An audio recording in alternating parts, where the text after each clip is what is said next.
Un software que permite realizar automáticamente la transcripción a la partitura de una interpretación de candombe.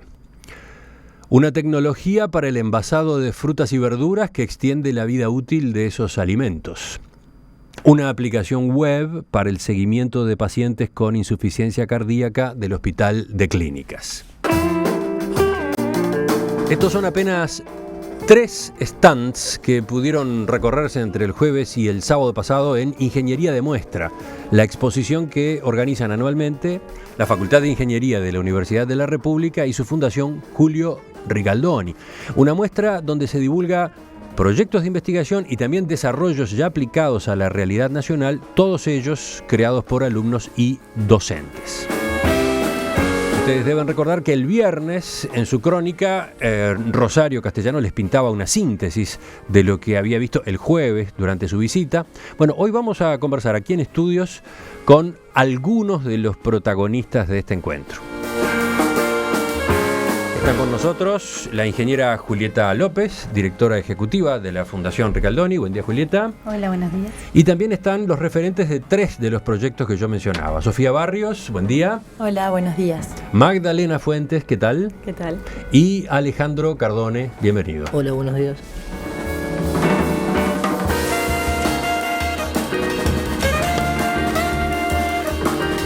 Antes de empezar nos dábamos cuenta de que la mesa nos quedó 3-1. 3 mujeres y un varón. No es seguramente la proporción que la gente imagina a propósito de los ingenieros en Uruguay.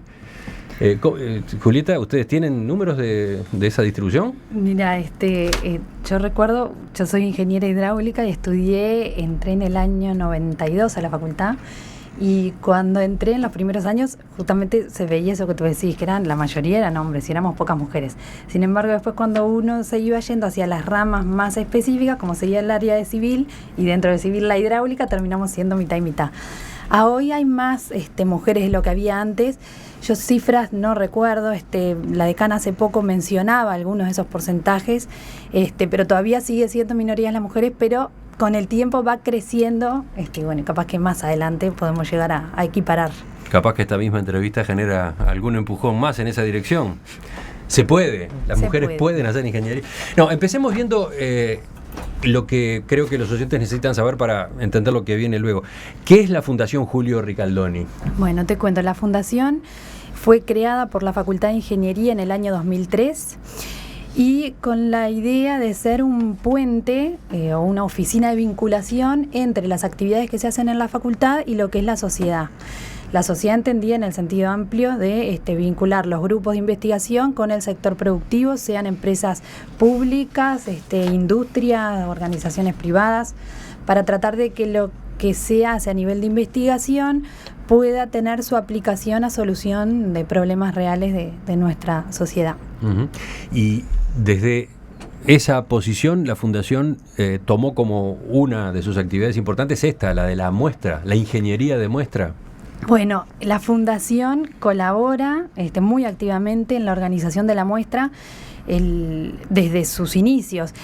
Antes de que existiera ingeniería de muestra, había muestras de proyectos de fin de carrera, tanto de ingeniería eléctrica como en ingeniería de computación. Y entre la Fundación y la facultad se terminó transformando eso a ser esta fiesta de puertas abiertas que decimos que es ingeniería de muestra. ¿Qué objetivo tiene? Varios, te podría decir en principio eso que mencionaba recién, el abrir las puertas para que la gente se acerque a la facultad, vea qué es lo que se hace en la facultad, vea que la ingeniería no es algo tan lejano, de que cuando tú decías, bueno, los ingenieros, bueno, a veces piensa, ¿qué hacen? Los ingenieros parece algo bastante alejado del día a día o de la solución aterrizada, y mostrar que no, que lo que hacemos está al servicio de la sociedad. Por otro lado, acercar a los estudiantes hacia el estudio de la ingeniería. Mencionaba hace poco la decana en una charla que a nivel, si comparamos con países medianamente industrializados o más desarrollados, la proporción de ingenieros que tenemos hoy en Uruguay es baja y que entonces tenemos que seguir trabajando en fomentar el estudio de esas carreras. La muestra, entre otras cosas, lo que busca es reclutar. Exactamente. Reclutar voluntarios, reclutar vocaciones. Reclutar vocaciones. Y bueno, y también mostrarle al público en general qué es lo que hacemos con fondos que en definitiva son públicos. También Una mostrar rendición de cuentas, de algún modo. Exactamente, esa rendición social de cuentas que muestra, bueno, todo el dinero que recibimos, en qué lo utilizamos.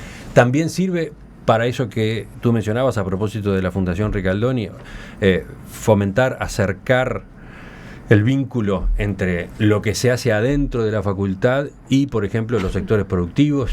Sí, exactamente. De ahí hoy comentábamos, ¿no? Antes de empezar la entrevista, que los proyectos que se presentan en la muestra, algunos tienen el potencial de después poder seguir siendo desarrollados, ya sea como un emprendimiento propio del grupo que lo presenta o a través de un desarrollo para alguna institución en particular que pueda interesarle el tema y ya sea desarrollar eso mismo o a partir de eso encontrar que algún desarrollo posterior basado en eso puede ser de interés. Bueno, felicitaciones. Yo estuve el sábado de tarde y me impresionó muy bien la muestra, tanto por lo que se exhibía como por la forma como estaba presentado y por último por la cantidad de público. Yo fui a eso de las 6 de la tarde, estuve entre las 6 y las 7:30 y aquello estaba desbordado. Sí, hubo mucha gente. Este año fue la primera vez que se hizo 3 días seguidos y lo que vimos fue que se mantuvo la cantidad de gente el viernes, el sábado, bueno, el jueves que fue el día inicial. ¿Ustedes quedaron conformes? Sí. ¿Sí? Muy conformes. Sí. ¿Agotados? Agotados también y la voz lo delata. Sí. Sí, porque ustedes tenían que estar al frente de cada uno de esos stands y no simplemente poniendo la cara, sino tenían que moverse con una actitud proactiva, tenían que ir en busca incluso del público, ¿no? Del que estaba mirando y capaz que no se animaba a preguntar. Sí, bueno, sí. Allí iban ustedes y se ofrecían para explicar, ¿no? Por supuesto. A nosotros nos pasa en general que tenemos mucha gente porque damos de comer y eso suele ser un gran llamador.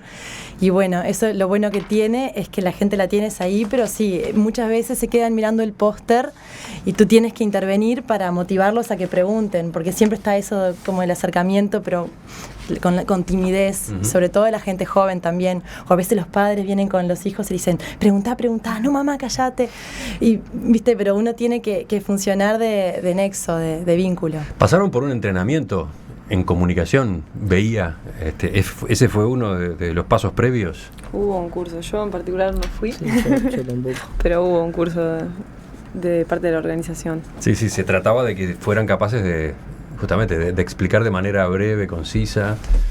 Ahí está. Sin duda es un entrenamiento para nosotros también, porque también tenés que buscar la forma de explicar lo que hiciste en términos de público general y no tan específico como a veces nos metemos demasiado en lo técnico. Tener que salir un poco de eso es una experiencia que en lo personal está muy buena. Y se ve en la cara de la gente cuando se va y contento de que entendió. Eso se ve clarito, es un cambio en las caras. Sí, ¿cómo fue tu experiencia en particular? Y para mí fue una experiencia nueva, nunca había tenido algo parecido. Fue lindo ver que la gente se interesaba por el proyecto, porque si bien estábamos trabajando hace mucho tiempo en el proyecto, nunca habíamos tenido un feedback de la gente y se mostró muy interesada y eso nos dejó contentos. Vamos a ir viendo justamente a qué proyectos representan ustedes. Empecemos por el del área de la ingeniería química. Un grupo de investigadores logró desarrollar un sistema de envasado de las frutas y hortalizas que permite extender la vida útil de esos alimentos. La tecnología se llama envasado en atmósfera modificada. Exactamente. Sofía, ¿podrías explicarnos un poco de qué se trata? Sí, nosotros somos un grupo que está dentro del Instituto de Ingeniería Química, somos ingenieras de alimentos, las que estamos trabajando, realizando diferentes posgrados. En esta oportunidad... Esa es una especialización relativamente nueva, ¿no? Y bueno, tiene la fama de ser nueva, ya no es tan nueva, digamos. ¿Cuántos años? Y hará ya quizás en el torno de los 20 años. Entonces ya hay muchos egresados. No está en la lista de los clásicos, Está en la lista de los clásicos, ahí está. Pero también está en crecimiento y la gente se muestra mucho interés. Bueno, en particular lo que mostramos nosotros en la muestra fue uno de los desarrollos que hacemos en nuestro grupo de investigación.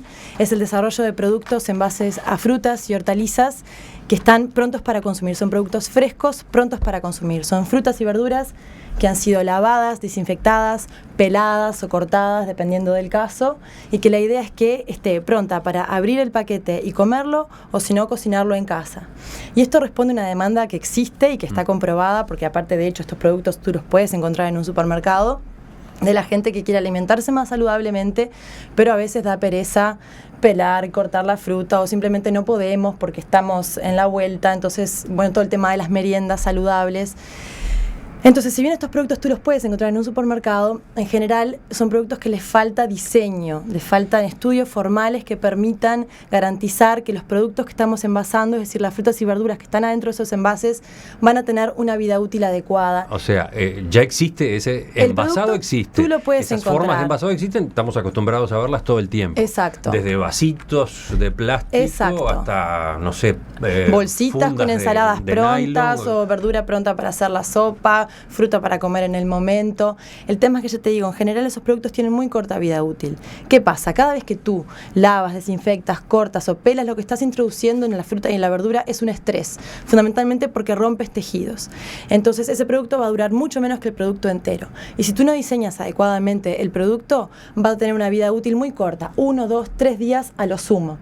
Entonces, como a veces esos productos tienen que, entre que son elaborados en un centro elaborador, por ejemplo, fuera del súper, hasta llegar a la heladera de tu casa, pasan 4 o 5 días. Entonces nosotros trabajamos para poder extender la vida útil de estos productos hasta 7 días. ¿Cómo se hace? Hasta 7 días. Claro, sí, logramos más, pero esa es una vida útil razonable, digamos, para los días que ese producto va a estar en una cadena de comercialización. ¿Y digamos. cuál es el secreto? El secreto es muy fácil, la gente llega al stand y dice, ¿pero qué tienen? ¿Qué les han puesto a estos productos? No les pusimos nada. Acá la clave es muy para entender la importante. tecnología, claro, es que la fruta y la verdura toda respira después de ser cosechada, como todos nosotros, consume oxígeno y libera dióxido de carbono. Cuando tú colocas a ese producto adentro de un envase, lo que estás haciendo es imponiendo una barrera al intercambio gaseoso. Entonces el producto dentro del envase continúa respirando, pero del ambiente exterior no se le repone tan fácilmente el oxígeno y el dióxido de carbono no puede escapar tan fácilmente. Entonces dentro de ese envase tú vas a tener una atmósfera que se va a ir empobreciendo en oxígeno, va a ser reducida en oxígeno. Y esas atmósferas con oxígeno reducido y dióxido de carbono un poquito aumentado respecto al aire ambiente, ayuda a conservar el producto porque le enlentece su metabolismo, digámoslo, lo aletarga. Entonces todos esos procesos de deterioro que yo mencioné antes, que ocurren cuando pelamos y cortamos, los enlentecemos. Ahora, necesitamos conocer, y eso es lo que estudiamos en la facultad, qué nivel de oxígeno favorece a cada tipo de producto. Todos los productos son diferentes. Entonces debemos estudiar qué nivel de oxígeno favorece a cada uno. ¿Cuánto respira cada uno?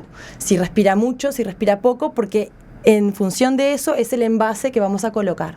Entonces son 3 factores que estudiamos y que debemos estudiarlos combinados, es decir, cuánto respira el producto, qué nivel de oxígeno le es favorable y qué envase es el que yo voy a colocar para poder realizar un adecuado diseño que verdaderamente garantice una extensión de la vida útil. Si no, puedo incluso desfavorecerlo. Entonces, lo importante aquí es que es una atmósfera que es modificada y que es autogenerada por el producto, es decir, nosotros no pusimos nada dentro de ese envase y que puede ayudar a la conservación por más días. Si entiendo bien, la tecnología de ustedes no es tanto el material que se utiliza para este envasado, sino el estudio previo que se hace. Exacto. En función de cuáles son los alimentos que se quiere conservar. Exacto. Incluso en Uruguay, como somos un mercado chico, tenemos poca disponibilidad de materiales de envasado. Entonces, en general, eso para nosotros es un dato que está dado. Estudiamos sus características y luego lo que tenemos que hacer es hacer un diseño de envase en función de esas propiedades de los materiales que encontramos, conociendo cómo respira el producto y sabiendo a qué atmósfera queremos llegar adentro. Entonces, son todos estudios que nosotros podemos realizar en facultad y tenemos la capacidad de realizarlos y que nosotros abrimos las puertas y ofrecemos esto para los emprendedores que quieran producir este tipo de productos o que actualmente los están produciendo pero sin hacer este tipo de estudios formales porque a veces no tienen la capacidad, son estudios que llevan tiempo, que tienen su costo. Entonces lo importante y la importancia de ingeniería de muestra en ese sentido y de, por ejemplo, poder venir a un programa como este es decir, bueno, nosotros tenemos esta capacidad de hacer este tipo de estudios, acérquense, tenemos información que es públicamente disponible, tenemos chance de hacer estudios que no lo sean y bueno, dar a conocer que existe una tecnología que es muy fácil de aplicar y muy económica para extender la vida útil de estos productos. Por supuesto que esto da para 20 preguntas, pero no tenemos tiempo, entonces Está bien. hago 2 o 3 nomás. La primera, ¿esta tecnología no existe en otras partes del mundo? ¿Este Sí. desarrollo es exclusivo, No. original de ustedes? Eso es importante destacar. Ni la tecnología ni los productos los hemos inventado nosotros. Nosotros, por eso te digo, lo que contamos es con la capacidad de ya hace muchos años que venimos trabajando en esto, de poder aplicar esta tecnología y diseñarla específicamente para el producto que le interese al emprendedor, Ajá. al empresario, al Ahí. industrial. Y la segunda pregunta es, ¿efectivamente se está usando? ¿Ustedes están teniendo convenios En con este empresas, momento no hemos instituciones? realizado un proceso claro de transferencia. Tenemos proyectos de investigación que han sido cofinanciados por la Universidad de la República, la Agencia Nacional de Investigación e Innovación y el Mercado Modelo, que aprovecho a agradecerle al ingeniero Marcelo Amado, que hoy está en la Intendencia de Montevideo, porque él ha sido el promotor de todo esto, donde hemos generado información que está públicamente disponible. El hecho es acercarse y nosotros podemos realizar las recomendaciones de envasado y también la implantación de los procesos en las industrias que quieran hacerlo. Sofía Barrios. Sí, Sofía Barrios. ¿En qué altura de la carrera estás? Yo soy doctora en Ingeniería Química Y docente, además. y docente grado 3 de la Facultad de Ingeniería para las carreras de Ingeniería Química e Ingeniería de Alimentos. Cuando son las 10:35 volvemos en perspectiva a este repaso a vuelo de pájaro de lo que pudo observarse en Ingeniería de Muestra, en la Facultad de Ingeniería de la Universidad de la República, entre el jueves y el sábado.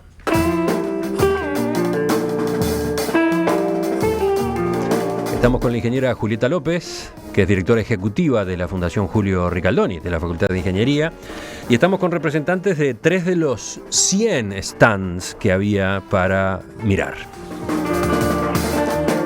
Recién charlábamos con la ingeniera Sofía Barrios. Ahora capaz que le podemos dar la palabra al varón de la mesa, si no va a quedar demasiado acorralado allí. Vamos a conversar con Alejandro Cardone. El segundo proyecto que elegimos, y costó elegir para hoy, es el del área de ingeniería en computación.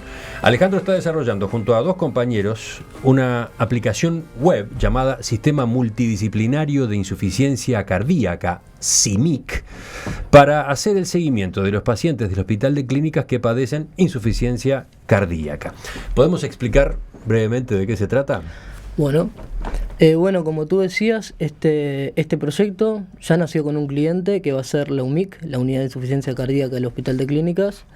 Ellos tenían una inquietud que era que los pacientes, los que se estaban tratando por insuficiencia cardíaca, abandonaban el tratamiento, ya sea porque era un tratamiento largo o porque se aburrían, había que tomar mucha medicación. Entonces nos sugirieron hacer una aplicación para seguirlos más de cerca y evitar esto. ¿Qué quiere decir seguirlos? Estar al tanto si el paciente deja de concurrir a consulta, si no ha traído un examen que debería haber traído, todo lo que conlleva al tratamiento, ¿no? ¿Y cómo se hace?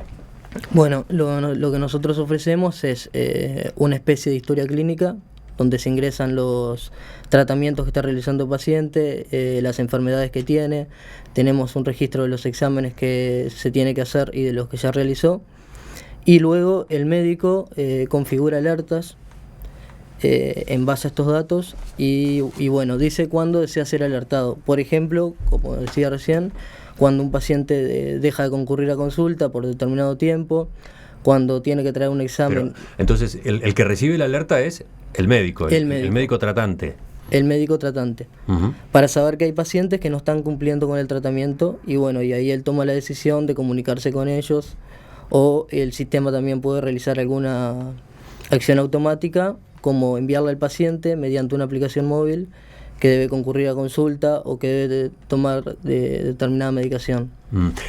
Aquí está la otra parte, hay una aplicación móvil. Hay una aplicación móvil que... O sea, el paciente también tiene un componente de esta tecnología que de algún modo lo vincula con su médico. Sí, eso es lo que se buscaba. Esta aplicación en realidad es opcional que el paciente la tenga o no, pero en caso de que la tenga va a ser de mucha ayuda y va a recibir todo tipo de recordatorios que lo ayuden a seguir con el tratamiento, ¿no? De nuevo, ejemplos. ¿Qué es lo que puede recibir a través de esa aplicación? Recordatorio de consultas, de medicación que tiene que tomar, de exámenes que se tiene que realizar, Él va a poder ingresar, por ejemplo, parámetros que ayuden al médico a seguir más de cerca la enfermedad, por ejemplo, el peso. Ajá. Él va a poder ingresar su peso diario, que bueno, en esta enfermedad el peso indica retención de líquido, que es un factor de riesgo. ¿Qué otros datos puede ingresar el propio paciente conectándose a distancia entonces con su médico? En principio, por ahora, el peso, que fue los que nos pidieron, pero cualquier dato que se les ocurra que el paciente quiera ingresar, se podría hacer. Uh-huh. En este momento lo hacen mediante llamada telefónica, llaman al paciente, le preguntan cuánto pesa y bueno, quisimos cambiar eso y creamos la aplicación. Nada parecido a esto existía entonces. No, estaban usando un programa que no se adaptaba mucho y no realizaba el seguimiento. De nuevo, en el mundo supongo que herramientas parecidas Hay están herramientas disponibles. parecidas, pero no son tan puntuales para la enfermedad crónica como esta. Hay herramientas en general, hay agendas, hay historias clínicas, pero nada tan particular como esto.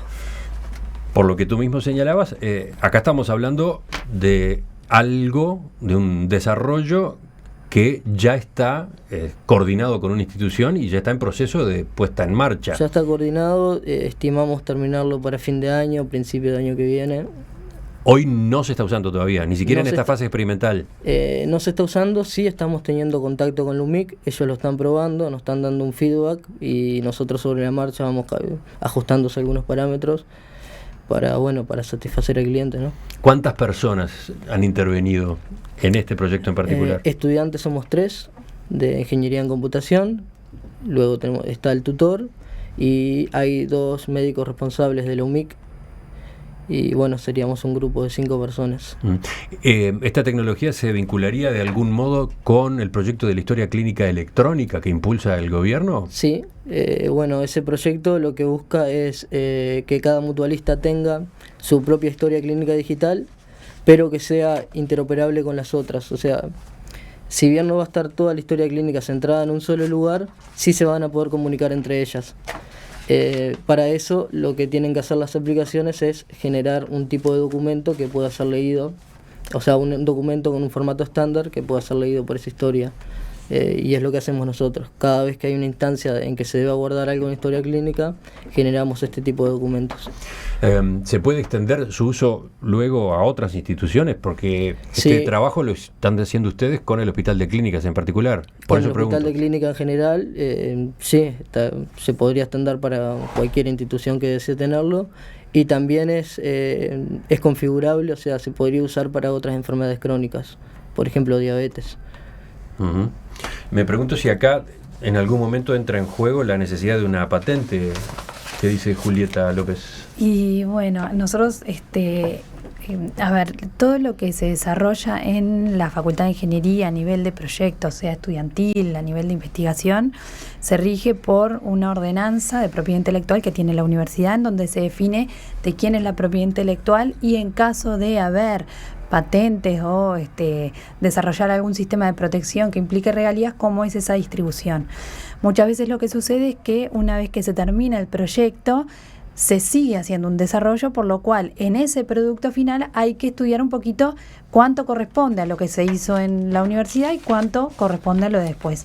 En eso nosotros desde la Fundación damos ese apoyo, tenemos una abogada especializada en el tema y además nosotros vinculamos con la subcomisión de propiedad intelectual de la CSIC de la universidad, o sea que digamos hay puertas a donde golpear para que nos ayuden a resolver justamente ese punto que tú decís, que es un tema muy importante.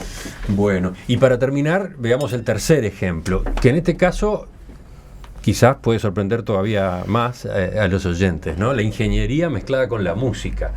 En realidad, los puntos de contacto son más de los que en una primera instancia y así de golpe uno tiene en la cabeza, ¿no?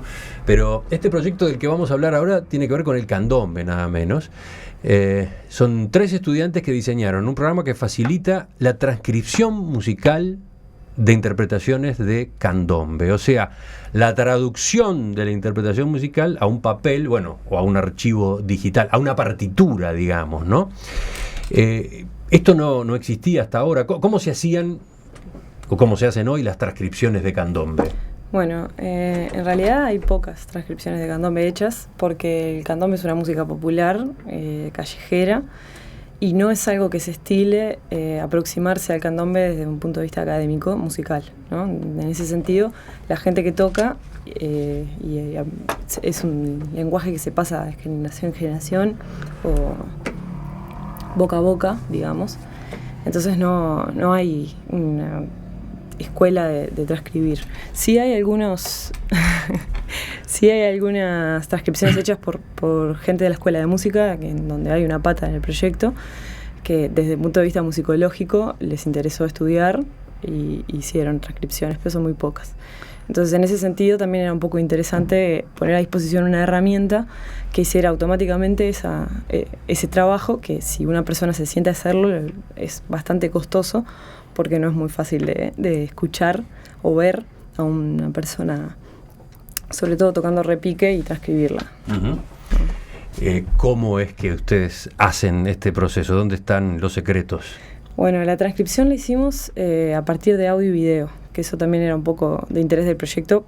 Si bien uno puede hacer una transcripción de música solo escuchando, queríamos ver qué impacto tenía usar también la imagen. Y habían pocas cosas hechas al respecto en transcripción de música en general. Uh-huh. Este era uno de los stands que ocupaba más espacio, sí, en ingeniería de muestra, porque, claro, acá había mucho para mostrar. Sí. Acá había mucho para mostrar. Entre otras cosas, una especie de set de filmación, sí, o de grabación, ¿no? Sí, donde estaban colocadas las dos cámaras, que son dos cámaras GoPro, básicamente. Sí. Más, obviamente, los micrófonos y algún otro implemento más.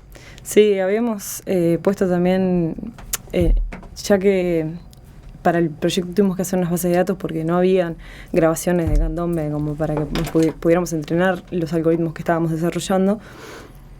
Parte del proyecto también fue hacer registros, ¿no? Hicimos dos bases de datos, una en la Escuela de Música y otra en el Teatro Solís, en el cual participaron tamborileros de trayectoria, y también era interesante tener un registro más documental de eso, porque el candombe es parte del patrimonio nacional, pero no hay muchas instancias de registro, y si uno no se preocupa en registrar a las personas que tocan candombe, y además no hay una documentación debida, no, tarde o temprano, sí, no va a haber registro. Ese estilo, por ejemplo, de alguien, de un determinado músico en particular, ese estilo, en principio, puede perderse. Es que es un poco la motivación que tenemos y la motivación de la gente que nos apoya en la Escuela de Música y del grupo de audio, que es donde estamos metidos, digamos, dentro del Instituto de Eléctrica.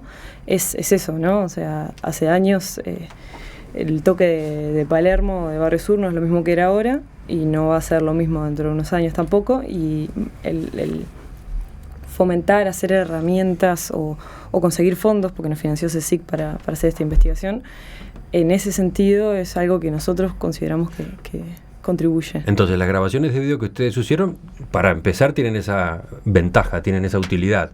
Dejan un registro visual de cómo toca, claro, la cuerda de tambores tal o el percusionista cual.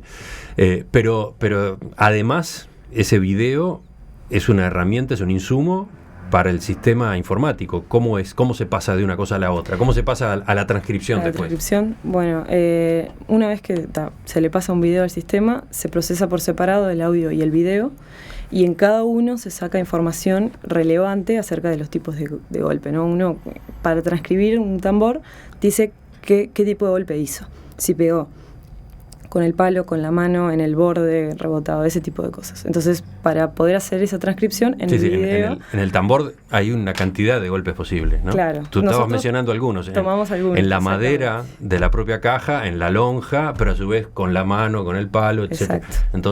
Entonces nosotros elegimos algunos de esos golpes y sacamos información del audio y del video para poder, en un entorno de un golpe, aprender, que el sistema aprendiera cómo es un golpe de palo, cómo se escucha, digamos, cómo son las características del audio y cómo son las características del video en el entorno de cada golpe. Entonces, al pasarle un video nuevo, el sistema ya aprendió con una base de datos cómo es un golpe de palo, cómo se escucharía o se vería, y clasifica los nuevos golpes que van apareciendo en el video ese.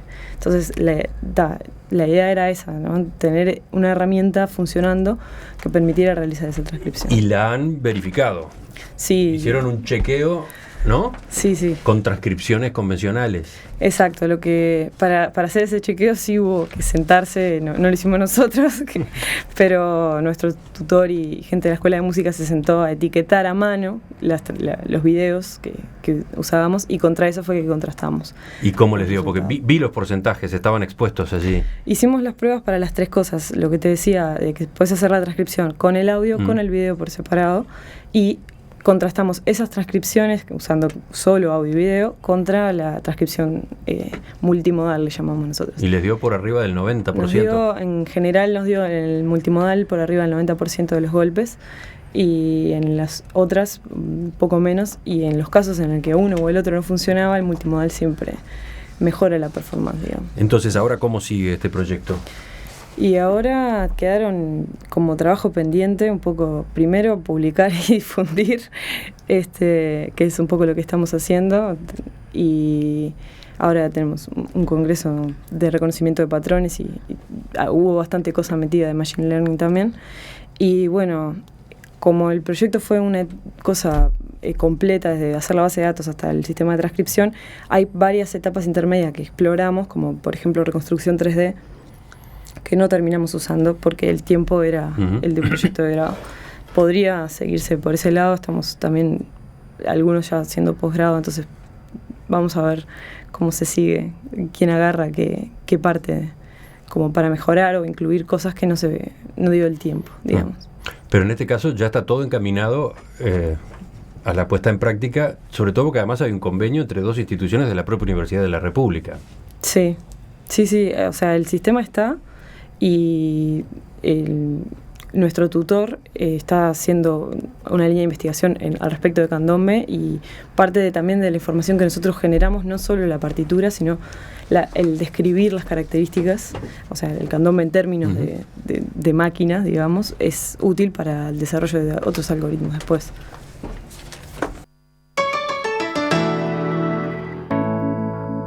Enseguida completamos esta entrevista colectiva. Cuando faltan 5 minutos para las 11 de la mañana, volvemos a la música que nos acompaña desde temprano.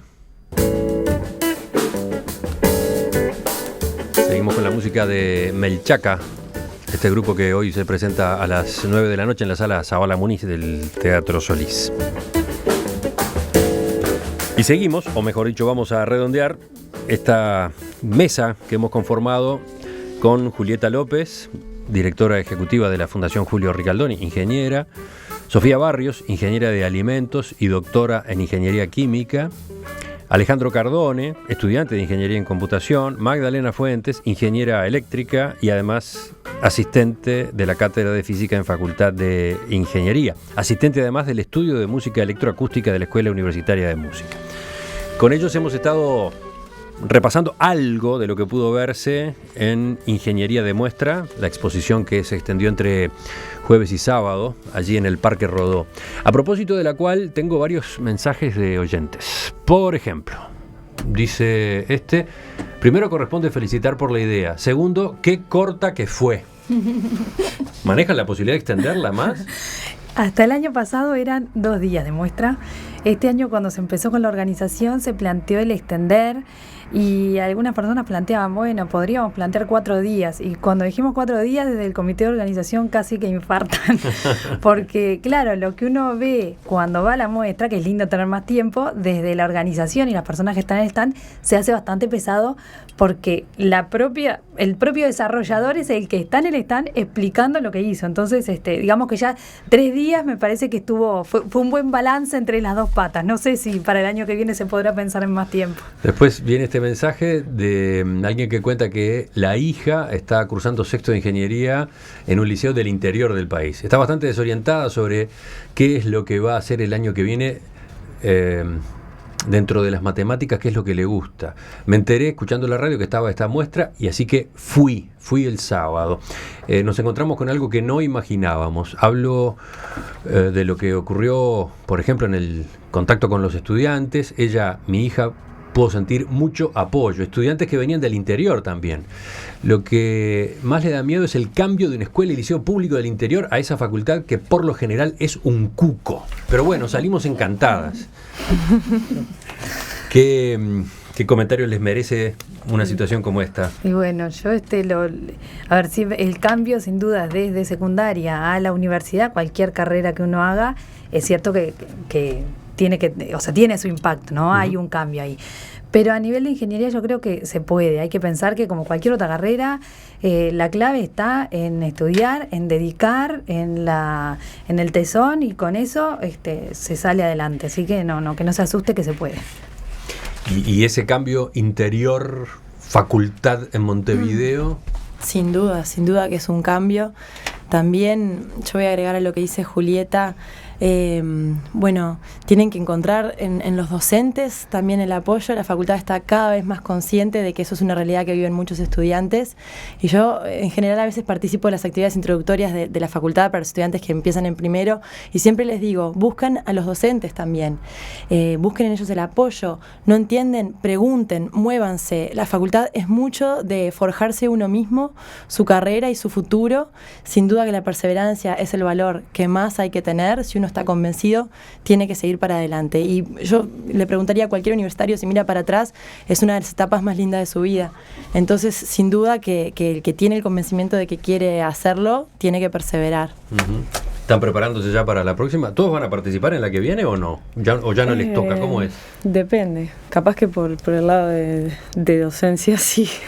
Sigo en la vuelta. Calculo que sí, porque nuestro proyecto no está terminado, así que el año que viene iremos con algo terminado para...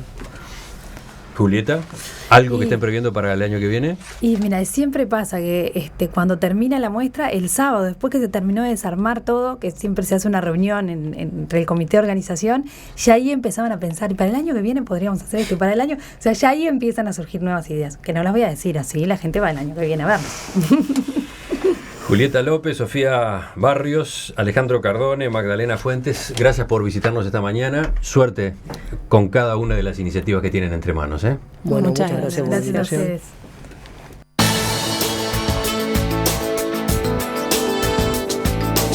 Antes de despedirnos, les cuento a nuestros oyentes que en nuestro sitio en internet, en perspectiva.net, además de la grabación en audio, el video y la transcripción de esta charla, van a poder encontrar mucho material gráfico que les va a permitir acercarse mejor a cada uno de estos asuntos que hemos estado considerando.